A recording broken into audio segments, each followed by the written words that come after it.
Bienvenue au podcast Adéquat spécial 100e de la ville de Rouyn-Noranda. Je m'appelle Guillaume Laroche. Et moi, Gabriel Tremblay-Carter.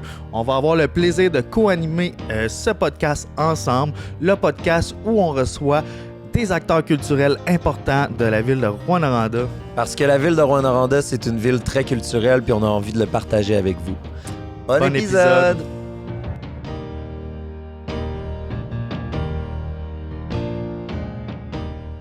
Bonjour et bienvenue au podcast Adéquat spécial 100e, un balado pour la ville de Rouyn-Noranda, pour célébrer les 100 ans, pour célébrer la culture. Et on en a deux pionniers de la culture à Rouyn-Noranda avec nous aujourd'hui.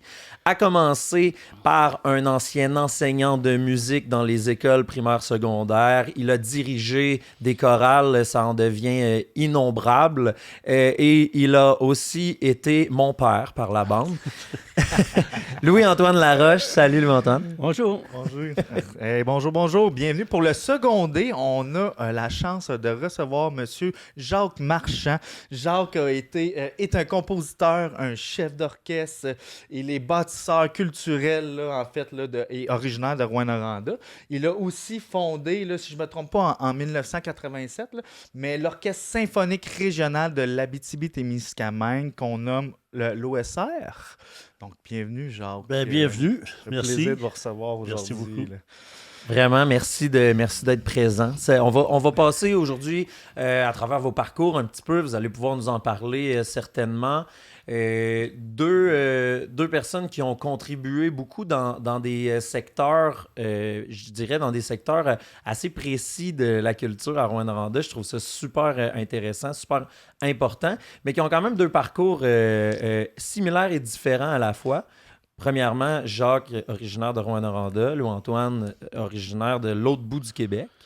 Ouais, l'autre bout du Québec. Ah oui. Presque. Du milieu du Québec. Milieu du Québec.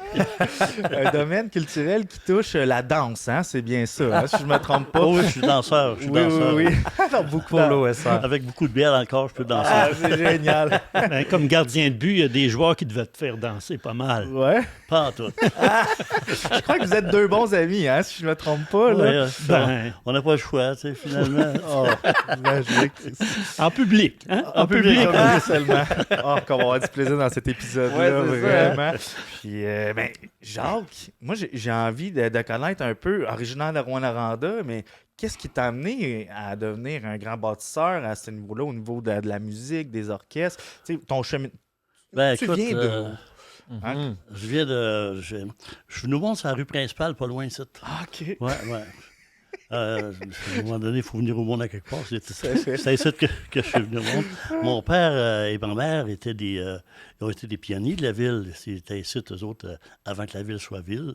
OK. Fait que, ils ont connu le tout début. Mon père avait un restaurant pour room, salle de tir. Il appelait ça une shotgun, je ne sais pas quoi. Là. Il y avait avec des 22 paf dans le sous-sol. Wow, dans le sous-sol, OK. Là, puis tu avais tous les travailleurs de la mine qui, avec les grèves qu'il y a eu, tout ça. Puis mon père faisait du crédit. Il n'a jamais été payé. Mais les pauvres riards, puis il nourrissait. Puis, non, mon père, ça a toujours été quelqu'un qui a une grande âme. Puis, Famille de bâtisseurs. Et donc, depuis longtemps, ça veut dire, c'est de père en fils à Rouyn-Noranda. T'es allé étudier à l'extérieur, t'as décidé de revenir.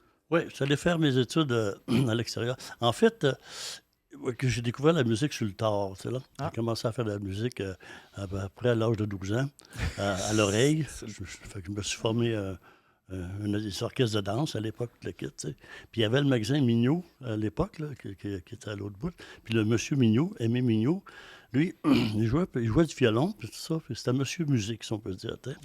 Puis il nous laissait jouer dans son magasin comme une pool room. Fait qu'on essayait tous les pianos. Il y avait du monde là-dedans. Wow. C'était le fun, tu sais. Puis moi, à un moment donné, j'ai décidé de pogner la piqûre de faire de la musique, tu sais. Mon père, ça ne tentait pas bien gros. Qu'est-ce que tu vas faire? Tu jouais de la musique dans un club. Fait que là, c'est pas pour gagner ta vie là-dedans. T'sais. Puis à un moment donné, le monsieur Mignot, j'arrive chez nous là, le soir. Puis monsieur Mignot, il est chez nous. Puis je connaissais, là, c'était deux pionniers. Mais là, je me dis, qu'est-ce qu'il fait ici, là, tu sais, là? Fait qu'il était venu dire à mon père, ton fils, il a du talent. Si tu ne lui payes pas les études, moi, je vais y payer. Wow. Là, mon père était piqué un petit peu dans son orgueil. Fait que, il y a coudon. Il m'a endossé, il m'a aidé. Fait que je suis allé étudier à Vincent-Lindy. Après ça, je suis allé faire mon bac en composition à McGill. Puis de fil en aiguille, quand des pianistes accompagnent des chanteurs, chanteuses, tout le kit. Puis je me suis retrouvé à accompagner Pauline Julien. Fait que j'ai travaillé avec elle presque une dizaine d'années.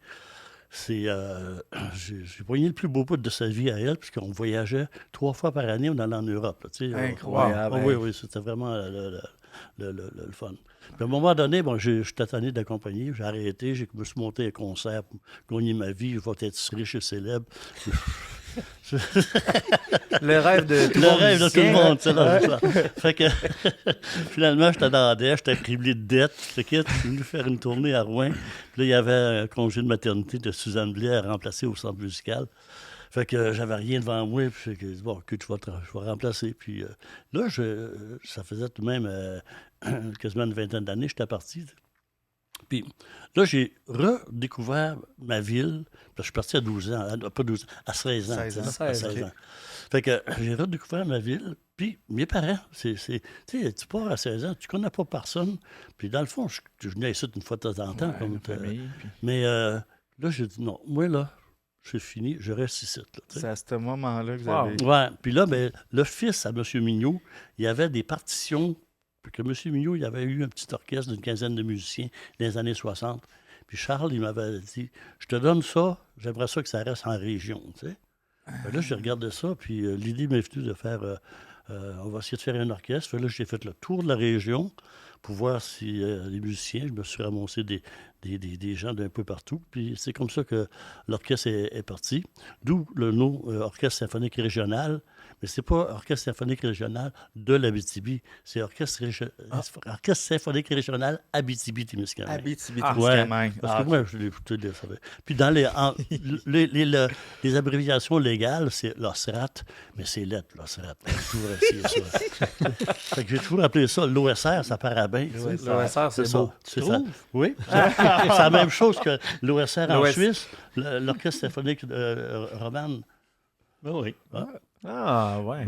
Fait que c'est ça ma vie. Voilà. C'est super, c'est vraiment, vraiment intéressant. On pourra en reparler de l'OSR, des accomplissements, mais je trouve ça, il y a quelque chose de beau dans le fait que tous les deux, en fait, vous êtes revenus ou arrivés en région grâce au centre musical, finalement, parce que je sais que toi aussi, Louis-Antoine, c'est grâce au centre musical que tu as fait tes premiers pas en Abitibi-Témiscamingue. Absolument. Alors moi, j'enseignais dans une petite école de musique à Sillery, près de Québec, et c'était fermé durant l'été, puis j'ai 2 élèves qui continuaient à venir chez nous l'été, ils voulaient continuer leur cours. Puis il y en a un qui me dit Hey, t'as pas envie d'aller enseigner à Rouyn-Noranda? Ben, je dis c'est quoi? C'est un cégep? Moi, je faisais application dans un cégep pour enseigner la musique. Parce que tu venais de terminer d'étudier. Ça faisait 2 ans que j'avais terminé mes études de maîtrise à Québec. Puis, j'ai dit, c'est quoi? Bien, là, il ne savait pas c'était quoi. J'ai vu ça au centre de main-d'œuvre. Ben, j'ai dit, amène-moi l'information. Alors, la semaine suivante, il m'amène l'information, c'était le centre musical. Alors, j'appelle au centre musical. Puis là, à cette époque-là, il y avait 2 directrices, Michel Beaulé et Suzanne Blais. Je ne les connaissais pas, là, je ne me souviens pas à qui j'ai parlé la première fois. Et la personne me dit, envoie ton CV. Tu sais. Comme tout le monde. Bon. Hein? OK, j'envoie mon CV. Fait que la semaine d'après, c'est l'autre directrice, dont je ne me souviens pas non plus laquelle, qui m'appelle et me dit Ouais, on vient de recevoir ton CV, on veut savoir ce que tu veux venir faire ici. J'ai dit Je veux travailler, tu sais, parce que le domaine artistique, j'avais des beaux contrats, mais quand tu as juste un contrat par année, c'est pas très payant. C'est payant une fois, c'est ça le problème. Alors, alors, je demande qui enseignait le chant avant chez vous. Ils ont dit c'était Hélène Moras. Ah, j'ai dit je la connais parce qu'Hélène avait fait une session d'études à l'Université d'Ottawa. Puis moi, j'étais là à ce moment-là. Puis après, elle a fait juste une session parce qu'elle déménageait à Lévis. Moi, l'année suivante, je suis allé faire ma maîtrise à Québec. J'ai revu Hélène juste une couple de fois. Et là, ça faisait 6 ans de ça. Fait que le soir, moi, j'appelle Hélène pour savoir c'était quoi le centre. Fait que j'appelle, elle répond, j'ai dit, il est 11h15 du soir. Puis elle répond, et c'est Louis-Antoine Laroche qui parle. Je dis, hey, comment tu m'as reconnu? Faut dire qu'avant, il n'y avait pas d'afficheur. Non. Puis là, j'ai dit, comment tu m'as reconnu? Elle a dit, centre musical. Quand moi, j'ai dit, je connais Hélène Moras, eux autres, ils ont appelé Hélène pour savoir qui j'étais. Puis elle avait dit, il est fou comme Bertrand Lessard. Ben, ils ont dit, il est fou comme Bertrand Lessard, on l'engage tout de suite. Fait que c'est comme ça que je suis arrivé ici. Puis là, Hélène, quand j'ai parlé avec, elle a dit, viens-t'en ici, on va faire de la musique ensemble. Si tu as des projets ici, là, c'est libre, tu vas pouvoir faire les projets que tu as envie de faire. Puis elle a vu juste, là, ça s'est passé pas mal comme ça. Alors, la première année, on a fait tout de suite un quatuor. Donc, avec mon épouse, Claire Boudreau, Jean-Luc Cormier, le conjoint d'Hélène, et Claire Murphy, qui était un atout assez important. Une pianiste qui a été très en demande, puis qui a beaucoup été présente, justement, à Rouyn-Noranda. Oh, puis pour nous autres aussi, pour moi, énormément. Et donc, tout de suite en arrivant, on a formé un quatuor. Puis on a eu un premier contrat où il y avait aussi Bertrand Lessard qui jouait de la flûte traversière avec nous. C'était un contrat, je pense que c'était pour l'université, c'était au Théâtre du Cuivre. Puis là, c'est comme ça que ça a parti. Là, Suzanne Blais, quand on m'a engagé, on m'a promis 15 heures d'enseignement par semaine. Tu t'es déménagé pour 15 heures d'enseignement. Juste assez payer votre loyer, là, c'est parfait. Tabarouette, hein? Non. Parce que quand je suis arrivé, j'avais 5 heures d'enseignement. Ris pas, c'est pas drôle. Jamais mis les pieds à Rouyn-Noranda. Hey. Oui, j'étais venu chanter à un mariage en 1960. J'aimerais ça pouvoir dire 1967 pour être à l'âge de Jacques, là, mais plus en 1978. T'as pas toutes les chances, hein, c'est ça. En 1978, 79, j'étais venu chanter un mariage à Évin. OK. Fait que t'étais déjà venu une fois. Et là, tu revenais. J'étais venu à l'âge de 5 ans, c'est vrai. J'avais une tante qui restait ici, puis là, elle redéménageait. Déménageait à Pont-Rouge.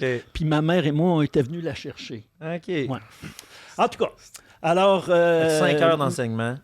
5 heures d'enseignement.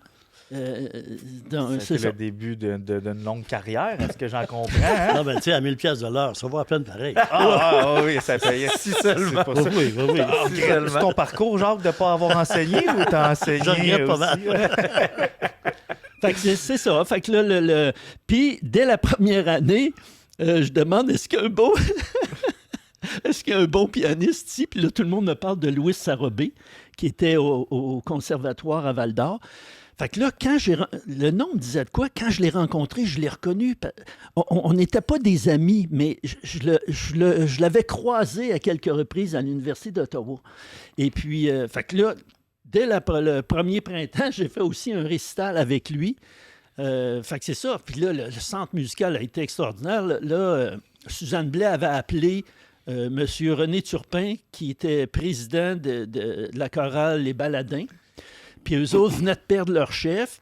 Là, elle ne m'a pas dit ça. Là. Elle me dit, mais c'est parce que j'avais juste 5 heures d'enseignement. Tu sais. Fait qu'elle dit, René, si tu veux appeler notre nouveau professeur de chant, gêne-toi pas. Alors, ils m'ont appelé après les fêtes pour aller les voir juste 5 fois parce qu'ils préparaient, ils allaient à une choralie à la Sarre. Fait qu'on... On a fait 5 répétitions, on a fait un petit concert au couvent à Rouen, puis après ça, là, ils m'ont demandé, serais-tu intéressé à diriger les Baladins? Donc, c'est les premiers qui m'ont donné la chance de diriger un chœur. Ça a été une expérience extraordinaire. Là. C'était vraiment... Puis, étiez-vous là à l'époque, vous, Jacques? Oui, à Rouen. Oui, Jacques était là pendant que vous êtes venu enseigner 5 heures par semaine. Revenu, je pense. Oui, j'étais revenu dans la région, ça va. Mais ça, c'est en 92. À ce que je vois, là, la Rouyn-Noranda était quand même vraiment attractif au niveau de tout ce qui était culturellement. On parle de musique et... Mais, tu sais, à l'époque... Ça, c'est des années... c'est nous autres que Jacques qui a rendu ça attractif. C'est vous autres? Ah, c'est génial. Non, mais c'est des années 80. Écoute, il n'y avait pas grand-chose. Là. Les écoles de musique commençaient. Fait que tout était à faire. Fait que, aujourd'hui, on ne pourra plus refaire ça. Ça, je suis certain. Je ne pourrais pas arriver et dire, écoute, je rencontre des musiciens, puis ça vous tente-tu de faire monter un orchestre? Oublie ça aujourd'hui. Ça n'existe plus. Là, là. Fait que ça a été... C'était les bonnes années pour ça. C'était les bonnes années. On est arrivé dans le bon temps. Fait qu'on va vous appeler Monsieur les pionniers. Là, Messieurs les pionniers. Messieurs, ouais, totalement. Non, il y a eu des pionniers avant nous autres aussi. Okay. Là, oui, parce que M. Roland Trépanier, lui, me comptait déjà, je ne sais pas en quelle année, dans les années 50, 60, paraît-il qu'il y avait une grosse chorale, il était comme 100 ou 200 chanteurs. Oui, il y avait... C'est incroyable. Oh, wow. Puis, moi, tantôt, vous me disiez, y a-tu un bon pianiste ici? Puis là, on vous a référé à quelqu'un de Val-d'Or, mais je pensais que vous alliez nommer Jacques. Comment vous vous êtes rencontrés? T'as pas assez bon pour lui. Ah, voilà. C'est comment votre histoire a débuté? Vous, ensemble, vous avez travaillé et collaboré sur plusieurs projets? Je sais pas trop. Je pense qu'à un moment donné, j'ai monté de quoi avec l'orchestre, puis malheureusement, j'avais besoin d'un chanteur. Fait que... Donc, mais c'est quoi que... On a fait quelque chose...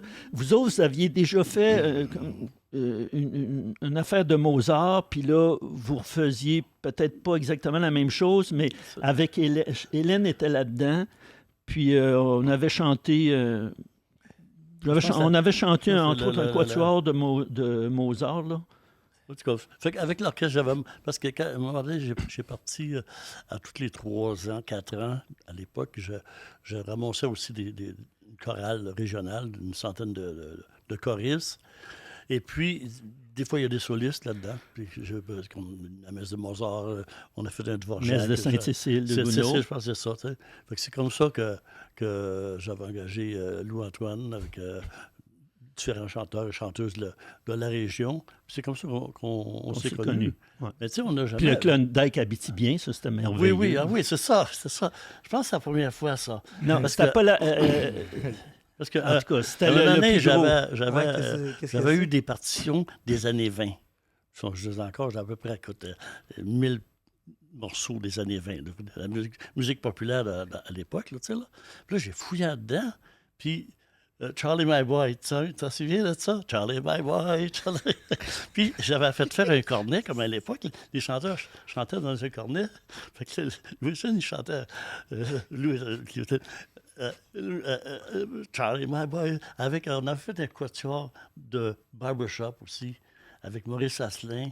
Puis, ça, je n'étais pas là-dedans, moi. Tu n'étais pas là-dedans? Non, c'était Jean-Luc Cormier, Maurice Asselin, Lévi Tremblay. Eux autres, ils chantaient dans le hall d'entrée. Ouais. Parce que c'était un show des années 20.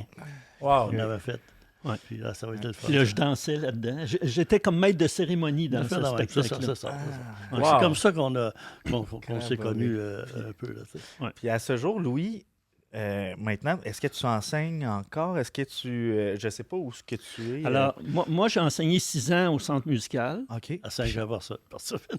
Non, à 5 heures. Oui, c'est ça. Encore aujourd'hui. 5 heures. Au fait, je suis rendu à 13 heures, puis à la fin d'année, 18 heures. Puis après ça, j'enseignais 22 à 26 heures par semaine. Je ne voulais pas enseigner plus parce que je voulais avoir des contrats avec l'orchestre. Fait que je voulais chanter.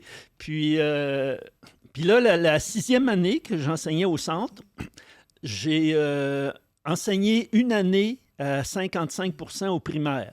Mais je ne voulais pas laisser le centre parce que je me suis dit, si ça ne fonctionne pas au primaire ou dans l'école publique, si je n'aime pas ça, je n'ai pas envie de revenir à 5 heures d'enseignement. Fait que la première année, j'étais à temps plein au centre, à 55% au primaire. Puis l'année suivante, là, j'ai commencé à enseigner à l'école d'Iberville, la musique, j'ai enseigné 20 ans là. Puis là, j'ai eu l'harmonie 2 ans. Après ça, la chorale de l'école d'Iberville, ça a été extraordinaire. La première année, 82 participants. Puis là, après ça, c'était une activité du midi. Puis après ça, là, j'ai fait chorale. J'avais 2 classes de chant. Chorale. En cours, c'était plus le midi. Là. Non, on avait des répétitions le midi, mais ça faisait partie de mon cours. J'avais 2 groupes, donc j'avais une chorale de 50, 60 choristes. Puis c'était vraiment fantastique. Ouais. Donc, j'ai enseigné la musique. C'était surtout la guitare à l'école d'Iberville. Ouais. Puis, à côté de ça, ben là, j'ai eu d'autres chorales. Là. Ben là, en 2004, Claire Boudreau me disait j'ai hâte que tu partes un chœur classique. Mais là, au début, tu sais, il fallait que je m'adapte à tout ça. C'était pas mal d'ouvrages. Puis là, à un moment donné, je me suis dit, là, ça faisait quelques fois qu'elle me disait ça. Puis là, je me suis dit, si je le pars pas, je le partirai jamais. À un moment donné, il va toujours être occupé. Tu sais. Fait que là, j'ai parti l'ensemble vocal Florilège avec Claire Murphy et Claire Boudreau. Et le but aussi, c'est qu'en première partie de Florilège, Claire et moi, on chantait. On était le duo Florilège. Puis, selon les œuvres que Florilège avait, des fois, il n'y avait pas de première partie, des fois, c'était juste le chœur. Mais le but, c'était toujours faire moitié-moitié. Puis c'est comme ça aussi que j'ai réussi à avoir quelques chanteurs. J'étais allé voir Maurice Asselin, parce que lui, Maurice Asselin, qui était directeur de la commission scolaire à une certaine époque, il chantait dans le choral en sol mineur. Puis là, des fois, on se croisait. Moi, je ne le connaissais pas, là, mais on se croisait. Et à un moment donné, il me dit moi, je ne comprends pas un centre comme ici qui n'avait pas de chœur classique. Bon, moi, j'ai retenu ça. Et c'est quand même plusieurs années après. Là, il m'avait dit ça peut-être en 95, puis là, en 2004, moi, je me suis souvenu de ça. Fait que là, je suis allé le voir, mais là, il venait d'être nommé directeur de la commission scolaire. Je vais le voir, puis je lui demande Maurice, là, je pars en chœur classique. Ouais, il dit je viens de commencer, là, directeur de la commission scolaire, c'est pas mal d'ouvrages. Ouais, mais j'ai dit 5 pour un demi-concert. Ah, OK. Fait que là, c'est comme ça, je l'ai eu. Puis, fait que là, c'était un premier qu'on a fait. Les 2 premières années, on a fait concert de Noël, mais moi, j'avais en tête, dès le début, de faire le Gloria de Vivaldi. Donc, la 3e année, là, ça a vraiment parti. Là, la première année, on était 12 chanteurs. Et là, on a monté à 16 chanteurs. Puis on était 16 chanteurs jusqu'en 2013-2014. OK. Fait que plusieurs années. Ouais. Oui. À côté de ça, j'ai eu aussi, je dirigeais c'est-à-dire, j'ai chanté mes enfants aussi, une fois. J'ai chanté, on chantait à la messe de Noël à l'église Sacré-Cœur, dans le chœur. Et quand l'église a fermé, c'était Madame Yolande Proulx voulait plus diriger. Alors, Pierre Goudreau, qui est maintenant Monseigneur, évêque, m'a appelé et m'a dit « Est-ce que tu tenterais de prendre la chorale qui se trouvait à déménager à Saint-Joseph? » Là, j'ai dit « Donne-moi la fin de semaine pour y penser. » Fait qu'on se rappelle mardi suivant, puis j'ai dit « OK, je le fais si ma chorale d'Iberville peut participer. » Pour que ça fasse un peu moins d'ouvrage. Oui. Fait que là, mettons, la chorale de l'école chantait peut-être 2 chants seuls, mais 2 chants de moins, c'est 2 chants de moins. Ben oui, c'est 2 ou 3 chants, puis on faisait peut-être 2 chants en commun, puis le reste, c'était la chorale. Puis là, dès la 2e année, c'était juste la chorale. Mais c'est intéressant. Ce que je comprends, là, vous avez impliqué tellement de monde au travers de votre processus créatif de la musique. Un orchestre. C'est rassembler tous ces gens-là. C'est ça. Puis l'apport de la... Moi, je me questionne un peu la musique et le chant et peu importe. Les gens à Rouyn-Noranda ont toujours, me semble, vraiment réceptifs. Ça fait partie du 100 ans de Rouyn-Noranda où les gens participaient beaucoup à ça. Tant que spectateur. Ouais, c'est ça, le public, ça a-tu toujours eu une réponse? Oui. Ouais? Oui, toujours. Parce que, surtout quand on fait un truc avec chorale, orchestre et chœur, c'est sûr que ça attire bien du monde. Parce que, tu sais, vous dire, oui, moi, je suis aussi un être régional, pas juste Rouyn-Noranda. Oui. Fait que j'ai la même chose. Quand je fais un concert, je le fais partout. La même chose. Okay. Fait que ça implique que tout le monde bouge. C'est vraiment... C'est une grosse machine à marcher. Et puis, dans toutes les villes de la région, les gens répondent. Tu sais, c'est sûr, on n'a pas... on ne fait pas nécessairement toujours pleine capacité. C'est musique classique, c'est pointu là, un peu. Là, c'est pas un show de tarte à la crème. Là, ouais. Ça en faire un show de tarte. C'est peut-être ça qui manque. Ouais, C'est ça qui Pour remplir la salle. C'est ça. Une ou deux Non, tartes à c'est que ça crème. marche. Puis à Rouen, ça a toujours été un bon public. C'est sûr que c'est mon quartier général parce que je reste ici. Fait que il y a toujours une réponse incroyable. Puis c'est pas parce que c'est pointu que c'est un public qu'il faut délaisser, par contre. C'est ce qui est important, en fait. C'est important de tourner parce que je sais qu'avec Florilège, ça a été la même chose. Ça tournait en région parce que c'est important d'en faire profiter le public qui attend ça. Oui. Puis avec l'orchestre, à un moment donné, j'ai commencé à faire des années, je sais pas moi, lui est bon des années, moi je suis pas bon des années. Moi. C'est passé. Autour de 2008. Mettons, réglons pour 2007. Ah, OK, c'est bon. Fait que j'ai commencé à faire des concerts de Noël avec des chorales de chacune des villes. À chaque année, j'essaie de changer de chorale. Des fois, il y a des villes qui n'ont plus qu'une chorale. Fait que, puis, je fais ça à Noël, une partie des chants de Noël, c'est facile. On fait ça dans une église. Ça attire beaucoup de monde.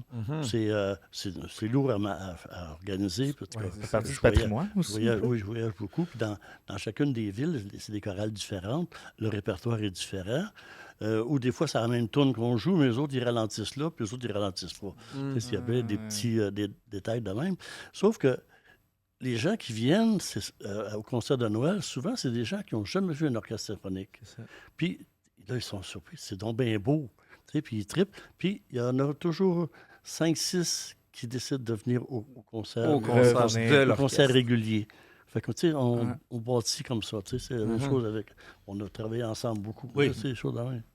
Moi, j'ai été chanceux avec Jacques, là, parce qu'il y a eu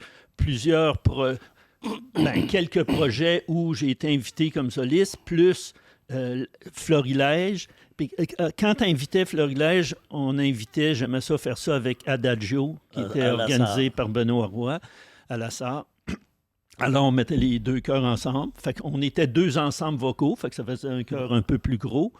Puis, fait que ça a été une chance extraordinaire là, des opportunités pour moi là, quand j'avais des invitations par Jacques. Plus, autour de 2004, je ne me souviens pas la date exacte, tu m'avais appelé le 25 décembre. À 11h15. Je me souviens de la date exacte.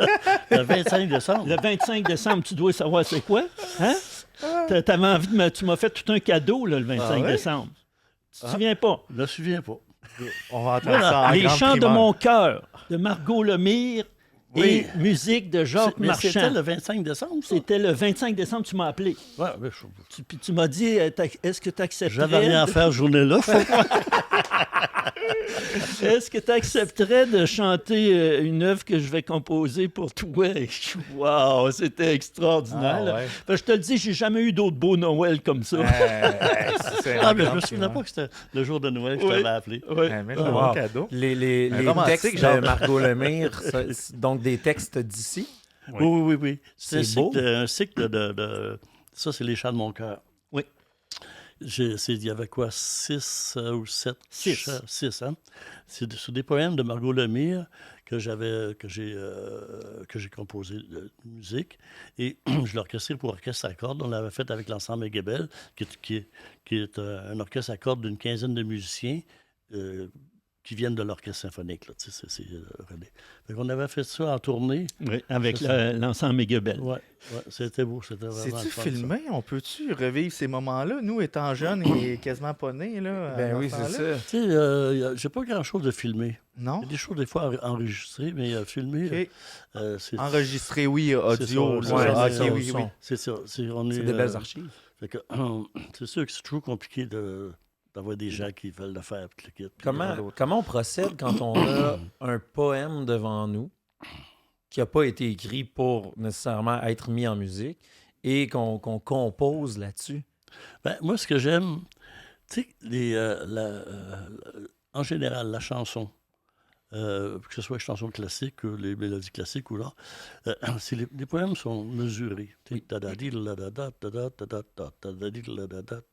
fait que là, t'as une rythmique. Mais sur un poème qui a qui est libre. C'est pas des poèmes mesurés, c'est des poèmes à Margot. Tu vas avoir juste un mot, 2 mots. Ce que j'aime, c'est de trouver comment faire le lien de ça. Donc, c'est beaucoup de travail. C'est beaucoup de travail, tu sais. Puis, je sais pas comment, je suis pas capable d'expliquer comment le processus de création, mais ça, comme la berceuse, c'est là. Quand quelqu'un vient de l'au-delà, de l'infini, tu sais, tu cherches, puis faire sonner les mots, les mélodies. Fait que ça fait des mélodies qui sont pas standards. Oui. Qui sont pas standards, tu sais, là. Parce qu'on compose avec ce qu'on a devant soi. J'imagine souvent, on va avoir... Quand c'est pas du classique que je fais, mais quand je compose puis que j'ai une mélodie en tête, je vais la suivre, je vais la répéter. Tandis que là, on n'a pas tout le temps ce luxe-là. Non, c'est sûr. Puis je travaille... Des fois, j'arrive, il y a des textes qu'on peut aller chercher, un genre de mélodie. Des fois, j'ai travaillé un peu tu prends une phrase, puis on peut la répéter. C'est le chemin que l'on trace. Les chemins que l'on trace. C'est beau, ça. Ouais. C'est beau, tu sais, là. Comme des funambules fous sur une corde raide, là. Tu sais, là, c'est un méchant beau texte. Moi, quand j'ai écrit ça, j'ai pleuré. Moi, je pleure tout le temps, de toute façon. Puis, là, une couple d'années, là, 2-3 ans, j'ai fait un autre cycle pour Caroline Gélina, sur des poèmes de Margot encore. Puis on a fait les 2 cycles avec elle. C'est ça, tu sais. Puis comme tu demandes comment... j'avais, dans le 2e cycle, il y avait un poème, j'avais 2 notes. Da, di. Mais je sais que ces 2 notes-là sont importantes. Je ne sais pas pourquoi, je sais. Tu le ressens? Mais, c'est viscéral? Oui, c'est ces 2-là. C'est ces 2-là. Puis là, je taponne. À un moment donné, ça allume. Après, ça m'a pris peut-être 6 mois. Ouais, d'accord. Là, ça se développe tranquillement des fois. Tu sais. Puis il y a d'autres fois que, quand ça sort dans 15 minutes, là, c'est fait. Ça, hein? C'est magique. On peut pas expliquer comment ça marche. Louis-Jean Cormier appelait ça de la fulgurance. Des éclats de fulgurance. C'est comme si on ne sait pas ce qui vient de se passer, mais c'est tout là, puis c'est déjà beau. C'est ça. Ouais. Et ce que je trouve intéressant dans ton explication, par exemple, dans la mélodie et dans les lieder allemands, j'avais un cours de poésie allemande en Autriche, et puis on avait un livre, un recueil de 750 lieder, et en dessous du titre, il était écrit « Les compositeurs qui ont mis ce texte-là en musique ». Et des fois, il y avait 9 compositeurs différents. Et là, c'était très différent. Et le professeur, c'était un cours c'était de réciter le texte avec la bonne intention. Mais le professeur disait, avant de choisir un compositeur, tu devrais aller, mettons, écouter les différents compositeurs et choisir le compositeur qui est le plus près de ce que toi, ce poème-là, te touche. Et c'est ce que le compositeur a fait. Il a lu un poème, ça lui a inspiré une musique. Hein? Mm-hmm. Tu sais, la musique exprime souvent les non-dits. Tu sais, des fois, dans juste la phrase « je t'aime », tu sais, je peux dire « je t'aime ». C'est assez fort pour l'enregistrement? « Je t'aime ». Ou je peux dire « je t'aime ». Ça n'a pas le même sens, c'est la même phrase. C'est fou, hein? Wow. Alors, le compositeur, lui, c'est ça. Est-ce que j'en fais une comédie de ce texte-là, ou j'en fais quelque chose qui fait pleurer? Puis tout le monde, le même texte, des fois, ne touchera pas de la même façon. Mm-hmm. Ça dépend de notre vécu. Quand tu lis un texte, pourquoi qu'un texte te fait pleurer, puis que moi, je peux être indifférent parce que je n'ai pas le même vécu par rapport à ce texte-là. Expérience. Puis au niveau de l'interprétation, justement, je fais un petit lien aussi avec... Parce que, Jacques, t'es beaucoup dans justement la composition, ce qui est avec l'orchestre, donc avec les instruments. Louis-Antoine, c'était un peu le même devoir que tu avais à faire avec ta chorale quand tu choisissais le répertoire qu'il fallait être joué. Puis je sais qu'en classique, surtout, il y a beaucoup d'adaptations. Souvent, quand tu vas décider de faire une messe, quand tu vas décider de faire un chant quelconque, bien souvent, tu vas pouvoir t'inspirer de 10 chorales qui ont fait déjà cette messe-là, par exemple, différemment. Bon, oui.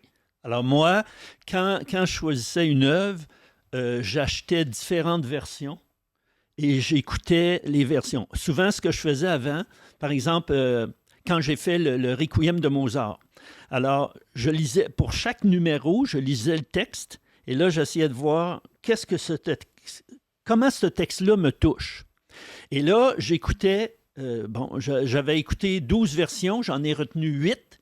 Et là, j'écoutais les 8, mettons Kyrie. J'écoutais Kyrie avec Bernard Labadie, Kyrie avec Arnoncourt, etc. Puis là, des fois, je revenais à l'autre.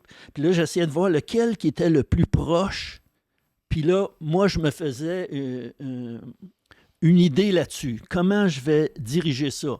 Puis je me souviens, il y a un chant, je ne me souviens pas si c'est dans le Requiem, mais il y a un chant, un numéro, là, j'en aimais aucun. Fait que j'ai dit, moi, je vais le faire à ma façon. Ouais. Parce que là, c'est ce processus-là. Là, on parle, mettons, du Kyrie qui serait une chanson là, sur la liste, mais tu fais ce processus-là pour chaque chanson. Puis un concert complet, c'est combien de mais ça dépend des œuvres.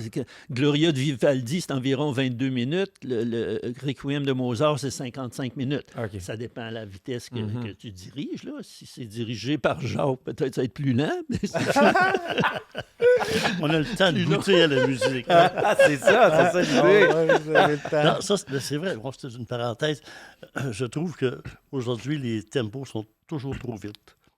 Les gens, de plus en plus, les techniques, les instrumentistes, ils sont capables de jouer à des vitesses de fou. À un moment donné, il y a un seuil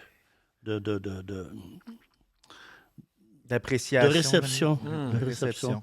Puis, à un moment donné, il y a un tempo qui... C'est trop. C'est plus beau. Fait que...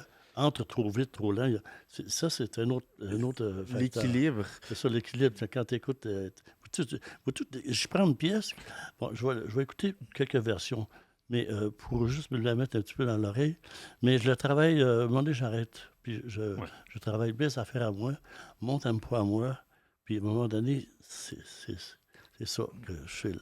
Mais ça, c'est tout un art, là. Puis, tu sais, t'es dans la musique, Guillaume, la pomme tombe jamais trop loin de l'arbre. Mais c'est vraiment pas donné à tout le monde d'avoir une oreille musicale, de créer un tempo parfait pour la pièce puis les émotions que tu veux faire ressentir au spectateur. C'est pas un tempo parfait, parce que à tous les soirs, ça va être différent. OK. Tu sais, j'ai bien beau dire à mes musiciens, à telle place, je ralentis un petit peu, là, mais... T'as pas ralenti? Non, pas à soir, j'ai pas ralenti. Parce que... L'importance puis la beauté d'un chef d'orchestre, de diriger. On est un être humain. Puis à tous les jours, on est l'être humain différent. On renaît à tous les jours. On est comme le comment il s'appelle, le sphinx? Le phénix. Le phénix, c'est ça. Oui. Puis on a un vécu dans une journée. Ça, c'est difficile de faire un concert en après-midi, t'as pas de vécu. Le soir, tu as du vécu. Parce que tu as une journée dans le corps. Il y a des choses qui changent. Tu sais. Fait que ça joue beaucoup, ces petits détails-là. C'est la beauté même de la musique. Là. C'est chaque spectacle. Voyons, je cherche le mot. Concert. Ouais, on va dire concert. Tu vois, je suis allé. Est différent, puis va faire vivre une émotion différente à chaque personne, puis va être interprétée aussi de façon différente. Là, moi, je suis plus spectateur. Là. Vous êtes créateur, compositeur. Fait que je me mets plus dans la peau d'un spectateur qui assiste à ça, puis qui va vivre des émotions au travers de ce que vous créez. Puis ça me ramène un peu à une question. Selon vous, le sens de la musique, pour, mettons, c'est quoi le sens de la musique dans un monde pour vous? Mettons pour les habitants de Rouen, ce que vous faites, les prestations que vous faites, c'est quoi l'importance de ça chez les gens? Accordez-vous comme c'est le cœur de votre métier? Je ne sais pas si j'ai une question large, là, mais... Monsieur qui jouait du violon avec toi, là, assez âgé, là, lui, je pense qu'il était administrateur. Il restait sur Murdoch. T'as acheté sa maison. Côté. Bon, Monsieur Côté m'avait dit... Si tout le monde faisait de la musique, il y aurait moins de guerre dans le monde. Ouais. C'est vrai. C'est exact. On a... Veux-tu savoir en quelle année il m'a dit ça? Le 25 décembre. Le plus beau Noël de sa vie. Non, c'est vrai, ça. Tu sais, moi, je me considère chanceux, privilégié d'être musicien. Parce que je suis musicien pour les gens qui ne sont pas musiciens. C'est pas péjoratif que je dis ça Non, du non, tout. au contraire, pour moi. C'est pas tout le monde qui... Mais les gens qui ne sont pas musiciens, ils aiment la musique, ils en ont besoin. Puis moi, j'ai l'opportunité, la chance d'être capable de le faire, puis j'essaie de donner le maximum. Tu sais, les gens qui viennent au concert, peu importe comment... Ils ont choisi mon concert à soir. Ouais. Tu sais, moi, il faut que je donne le maximum de... Puis ça, ça fait du bien. On amène du bien. N'importe qui sort d'un concert de l'orchestre de Florilège, on sort dès qu'on sort d'un spectacle, on sort changé, on sort, ça fait du bien, c'est épanouissant. Tu reviens chez vous, tu te dis, il y a quelque chose, c'est intérieur. Ça fait Tout du à bien. fait, tout Ça à fait, fait. ouais, totalement. Tout à fait. On Puis a besoin de ça. Il y a une grosse différence entre écouter de la musique sur... je suis encore sur les disques, là, c'est CD, mais peu importe. L'écouter, puis d'aller au concert. Parce que c'est très différent de l'entendre dans des écouteurs, dans haut-parleur, tout le kit. Ça, on a une idée, c'est beau. Là. Mais quand tu vas au concert, la salle, elle vibre. Ouais. Tu sais, la musique, c'est des sons, puis l'air vibre. Puis même si on n'est pas conscient, on le ressent dans nous autres.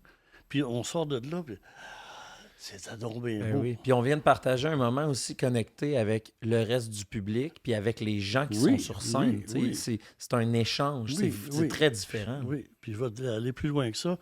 Le public nous nourrit de quelque chose. Il y a quelque chose qui se passe. Aussi, oui. Autant que le public est nourri, on sent quelque chose sur la scène. On sent quelque chose sur la scène. C'est aussi fort. Moi, quand je vais à un concert, puis quand si c'est moi qui fais le concert ou si j'assiste à un concert, des fois, j'ai des émotions aussi fortes que je sois celui qui exécute ou celui qui écoute.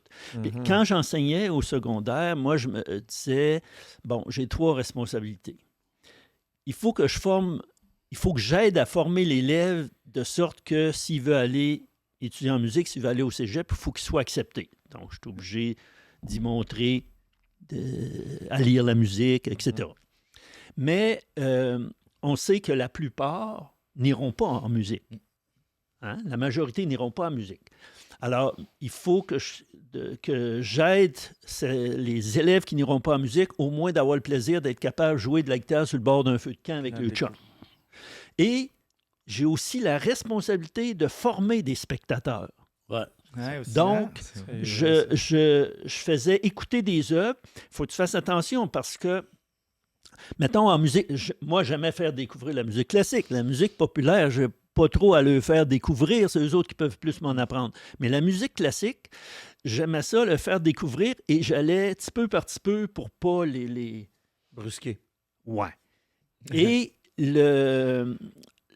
mais je leur disais, bon, parce que ceux qui avaient 4 périodes par 9 jours, je les voyais 80 fois dans l'année. Ceux qui avaient 2 périodes, je les voyais 40 fois dans l'année. Je leur disais, bon, je vous vois là 80 fois. C'était 1h15 de cours. J'ai dit, dans l'année, je vais vous faire écouter une œuvre, mettons une symphonie de Beethoven, qui dure... Je ne faisais pas écouter la 9e, là, j'aurais pu, mais je faisais écouter la plupart des symphonies de Beethoven, à part la 9e, durent entre 35 et 40 minutes. Je disais, même si vous n'aimez pas ça, vous n'allez pas mourir. Et souvent, c'est que, si vous dites que vous n'aimez pas ça, ben, il faut que tu saches qu'est-ce que tu n'aimes pas. Il faut que tu l'écoutes pour ça. C'est super important, autant dans un concert que dans une écoute chez toi, peu importe. C'est vrai que c'est important d'être capable de cibler ce que tu as aimé, mais aussi d'être capable de cibler ce que tu n'as pas aimé. Voilà. Ou si tu dis, tu sais, j'aime pas la musique classique. As-tu déjà entendu de la musique classique? As-tu déjà assisté à un concert de musique classique? Non. Ah bon, ben, va mettre les pieds là. On se met des barrières. Oui. Puis souvent, là, il y en a qui découvraient cette musique-là, ou qui disaient, moi, j'aime pas ça. Puis là, d'un coup, tu arrives à une pièce, tu le fais entendre une pièce, et là, tout d'un coup, c'est une révélation. J'ai un de mes collègues, lorsque j'étais à l'université, il jouait dans un groupe rock. Puis à un moment donné, il dit, j'arrive d'avance avant un concert, puis là, je jouais une pièce, puis là, les autres gars, eux autres, disaient, ils n'aimaient pas la musique classique qui arrive. Ils disent, hey man, c'est bon, c'est-tu une de tes dernières compositions? Il dit, ça fait 300 ans que ça a été écrit. C'était une pièce de Bach. Mais là, s'il avait dit, je vais vous jouer une pièce de Bach, là, il aurait dit, non, j'aime pas ça. Mais là, il ne pensaient pas que c'était une pièce de Bach. Ils ont écouté, ils ont dit, ah, c'était au bout. C'est ça. Le regard, la perspective. Oui. Tu sais, c'est exactement comme les jeunesses musicales, là, M. Jean-Charles Coutu s'est organisé que ça vienne dans les écoles quand lui a pris ça en main. Et moi, je disais, OK, c'est comme, mettons, tu dis, moi, j'aime pas la pizza, mais des fois, rendu à 25 ans, c'est ce que tu aimes le plus au monde, tu sais. C'est un exemple. Les goûts se développent. Oui. Ouais. Voilà. La musique, c'est la même chose. Complètement. Ça se peut que tu n'aimes pas ça la première fois. Ou ça se peut des fois aussi que ce soit un interprète qui ne te fait pas aimer. Ça m'est arrivé d'entendre une pièce sur disque. Moi, je note tout sur mes disques. Là. Je mets des étoiles. Puis là, j'ai une pièce. Puis là, il y a une pièce à un moment donné que je découvre que j'adore. Fait que là, je regarde si je l'ai sur d'autres 33 tours. Et là, je la vois avec un chanteur. Puis là, il y a plein d'étoiles sur d'autres chansons, mais celle-là, il n'y a rien.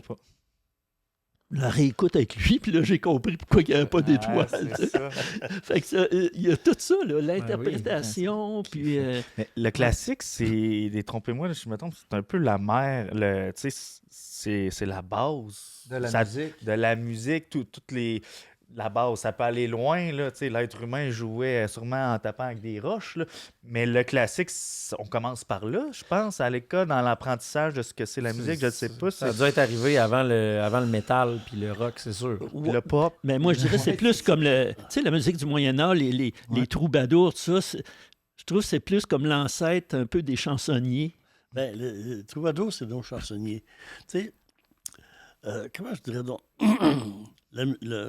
La musique, elle vient de ce qu'on appelle musique folklorique, que ce soit chansonnier ou quoi. La musique du peuple, folklorique dans le sens du peuple. Là. Et puis, la musique classique, les musiciens classiques, ils vont prendre cette même musique-là, mais ils vont la sublimer. Monter une coche de plus. Tu sais, tu as des œuvres, on parlait de Bach, Beethoven, tu as des œuvres que c'est des tunes populaires, mais qui ont emmené à un autre degré. On parlait de la 9e tantôt. Il y a quelque chose de plus insignifiant que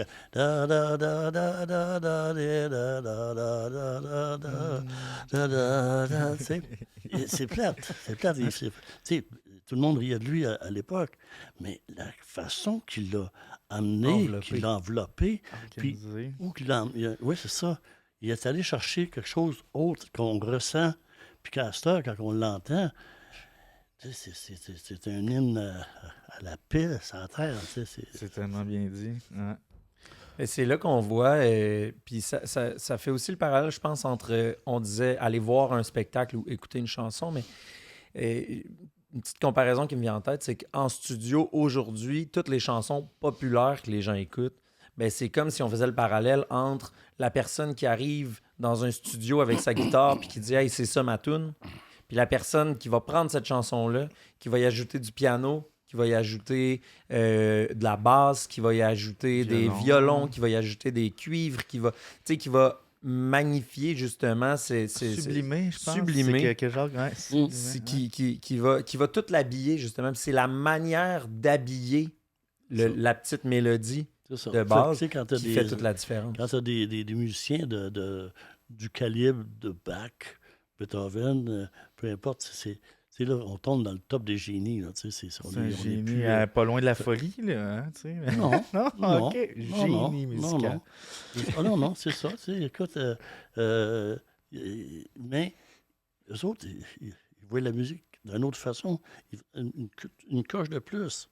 C'est entre orchestrer une chanson, puis aller la transformer avec son sens interne de la chanson, de la mélodie. Il y a une grosse différence. Un gars comme Bach, Mozart, il va aller chercher je sais pas quoi. C'est ça. C'est le mystère. C'est le mystère des génies, là, tu sais, là. Ouais. C'est... je sais pas, André Mathieu, pourquoi qu'André Mathieu, tu tombes sur le dos? Je pense que vous en êtes aussi des génies musicaux. Non, on à est des votre gens de part. talent, mais non, il y a une différence. Des fois, on a un trait de... Est-ce que c'est vraiment... Ah, ça, c'est intéressant. Écoutez, c'est vraiment à vous de dire si vous êtes génie ou pas? Moi, je pense que c'est les gens qui vont vous écouter puis qui vont se souvenir de vos œuvres qui vont être capables. Ben, pas. on a peut-être le talent de s'organiser pour se faire passer pour des génies. Ça, c'est ça, tu sais. C'est un bon talent. Mais ça. tu sais, un gars comme Beethoven, il savait. Ouais. Il savait. Très, Et je là, comprends puis, ce que vous voulez dire. c'est ça. Ouais. Il y a la fameuse anecdote que l'empereur passait, puis tout le monde enlevait son chapeau, lui, il a gardé son chapeau. Il savait. Parce que puis là, l'impératrice, je sais pas quoi, il s'est parlé, il dit, moi, je suis Beethoven. C'est à vous de lever votre couronne. Ah, bon. Puis aussi, moi, quand je faisais écouter de la musique à mes élèves, je disais, bon, c'est comme un film. Tu sais, mettons que tu aimes un film. Mettons que je te parle d'un film, souvent, que je te résume un film. Hein? J'ai de la misère à faire ça, résumer. Hein? Mais mettons que je te conte un punch d'un film. Mais toi, tu as envie de voir le film. Tu veux pas voir juste le punch, d'accord? Ouais. La musique classique, comparativement à la musique populaire, souvent la musique populaire, moi je dis, c'est comme le punch. Mais la musique classique, là, tu as un passage là, qui va te fasciner. Là. Ah, c'est bon, Puis, mais là, tu as toute l'introduction avant, puis là, le développement, puis la conclusion. Hmm. Tu sais, tu n'as pas juste le punch. ça. C'est ça. On va aller voir. Alors, fait que l'élève, alors tu dis ça à 30 élèves, même s'il y en a un qui lui dit wow, je vais essayer ça, puis qui s'en va écouter, puis d'un coup, il pogne la piqûre. Ouais. C'est comme ça. Ben oui. Tu sais, alors, c'est ça. Puis c'est comme lire un livre. intéressant comme parallèle, C'est la même chose vraiment. comme lire un livre.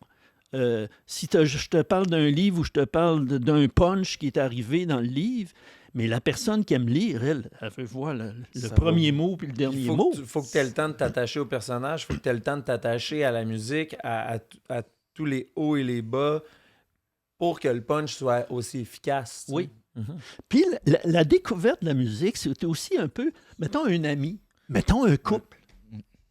Un couple, là, n'a pas fini de se découvrir, puis c'est pour ça qu'il y en a bien qui se séparent, parce qu'ils découvrent quelque chose qui ne fait pas leur affaire, peu importe. La musique, c'est la même chose. Quand j'écoute une symphonie de Beethoven, à un moment donné, j'entends un instrument. Ça peut faire 25 fois que j'écoute la symphonie, puis tout d'un coup, j'entends un instrument. Comment ça que j'ai pas entendu cet instrument-là? Ben, peut-être parce que j'étais pas prêt. Ah. Tu sais? Il y a ça, ce côté-là. Je comprends les jeunes, si tu veux, ados, qui le quittent, parce que j'ai déjà été ado, il y a un âge pour S'intéresser? pour s'intéresser puis pour comprendre aussi tout le kit. Moi, je suis arrivé tard dans la musique. Tu sais, 16-17 ans, c'est tard pour faire de la musique. Tu sais. Quand je suis arrivé à Montréal, avec Sardaisie, écoute, il fallait que j'apprenne tout à lire. Puis je ne tripais pas sur la musique classique. J'étais comme tes élèves. Là, tu sais. comme moi. Là, je faisais de la musique pop. Tu sais, on faisait des Beatles dans le temps, le kit, tu sais. Puis... Mais je voulais devenir musicien. Puis j'ai dit, non, si je veux devenir musicien, parce que j'avais la piqûre, il faut que j'étudie, il faut que j'apprenne à lire, il faut que j'apprenne l'harmonie, il faut que je fasse une formation. Tu sais. Puis ça a pris peut-être un bon 2 mois, quasiment rendu à Noël, que, à un moment donné, j'ai découvert une pièce de Bach que j'apprenais.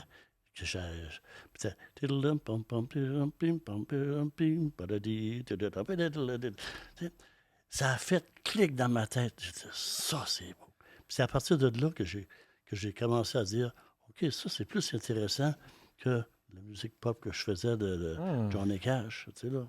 T'étais réceptif, t'étais prêt. Oui, quand même. mais ça m'a pris du temps.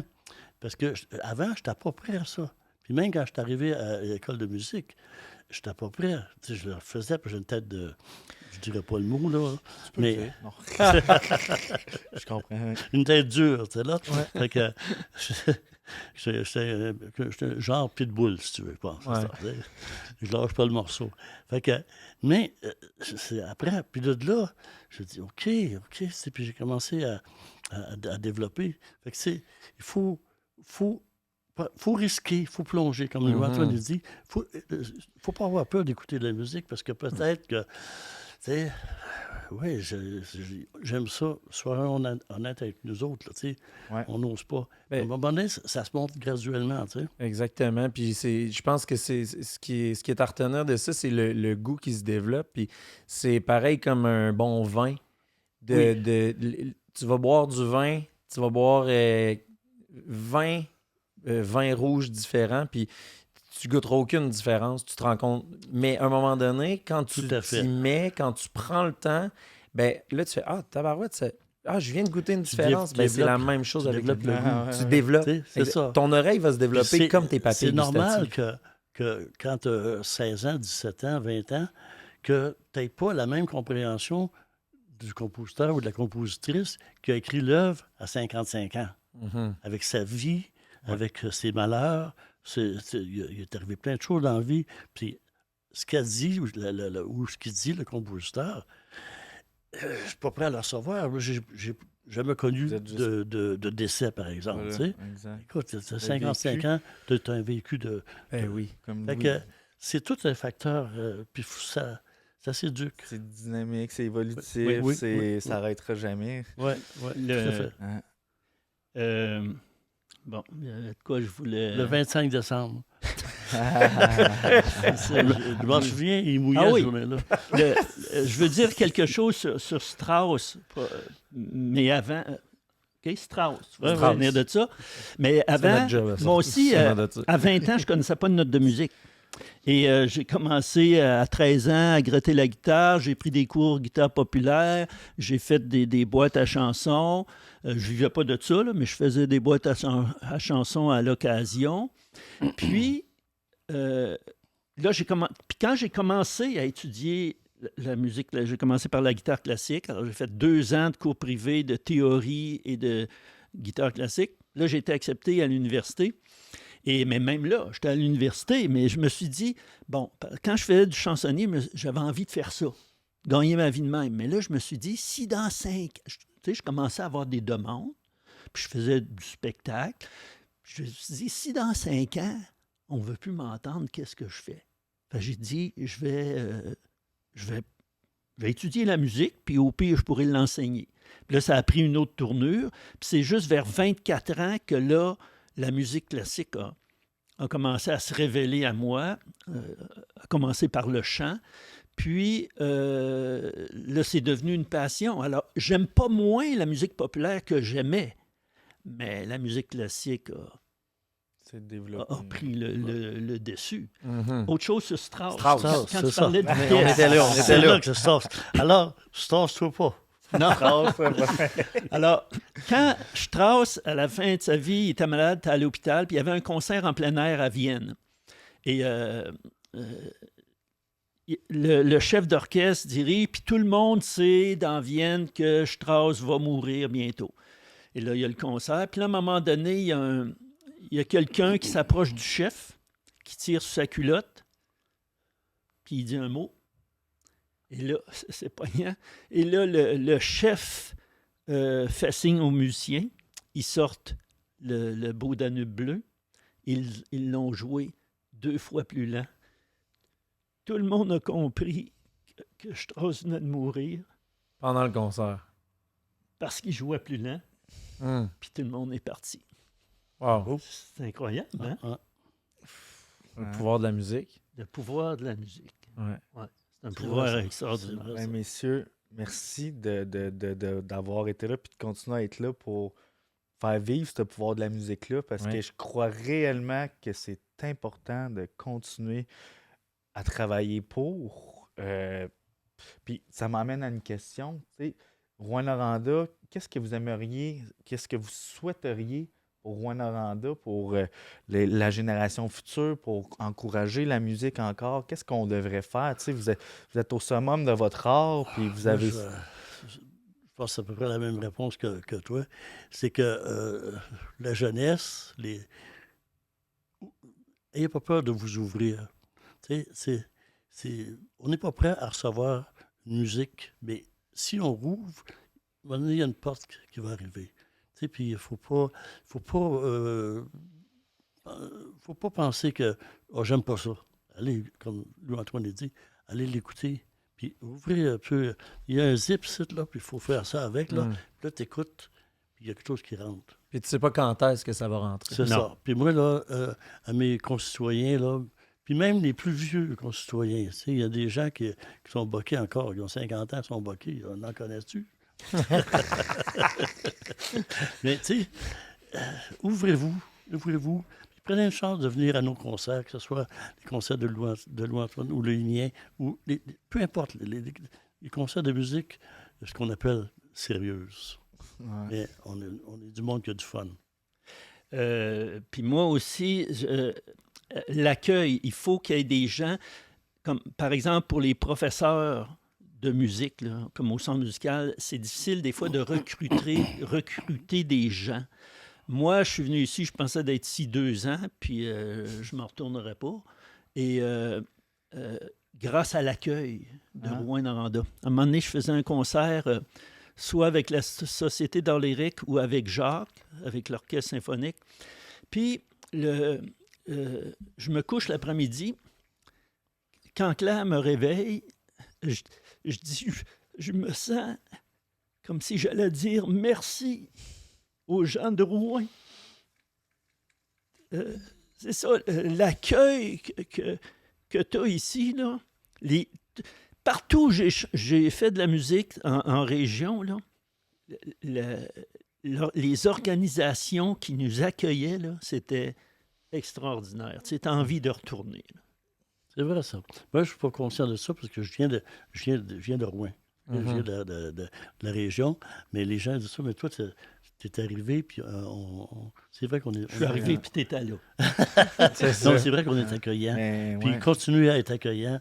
Ça vient avec l'ouverture, je pense. Oui, puis la ville de Rouen, c'est une ville qui est ouverte, très ouverte, à la culture, au multi-confessionnalisme, peu importe. On est ouvert. Puis je veux qu'on continue à s'ouvrir de plus en plus. À être accueillant. Puis j'ai oublié de mentionner aussi Régent Laplante.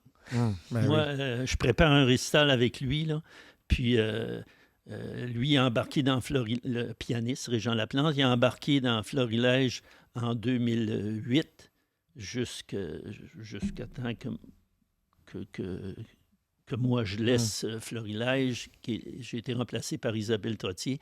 Alors, lui, c'est important. Là. Pareil comme pour toi, tu sais, on a besoin de Régent, il dit jamais non. Hein? Il est toujours là. C'est un musicien sur qui tu peux compter, qui est calme. Si toi, tu as un peu de nervosité, lui, ça ne le dérange pas pantoute. C'est extraordinaire. C'en est un qu'on remarquera pas nécessairement, mais pour les gens qui sont dans la culture à plein de niveaux, le Régent est important. Merci énormément pour votre temps. Ça a été un plaisir de vous accueillir, d'entendre votre vision de la culture à Rouyn-Noranda, de l'avoir d'un autre angle aussi. Ça fait que c'est vraiment apprécié. Et on dit merci aux gens qui ont écouté l'épisode. Merci d'embellir cette culture-là, de vous présenter au spectacle de tous les types, d'aller vivre des expériences, d'aller découvrir. C'est ce qui fait en sorte que la culture peut rayonner comme ça. Et on vous dit à un prochain épisode parce que c'est pas terminé. Il reste encore beaucoup de l'année 2026 devant nous. Bon centième. Bon centième. Merci de continuer à nous avoir inspirés. Merci. Au revoir, Antoine, Jacques.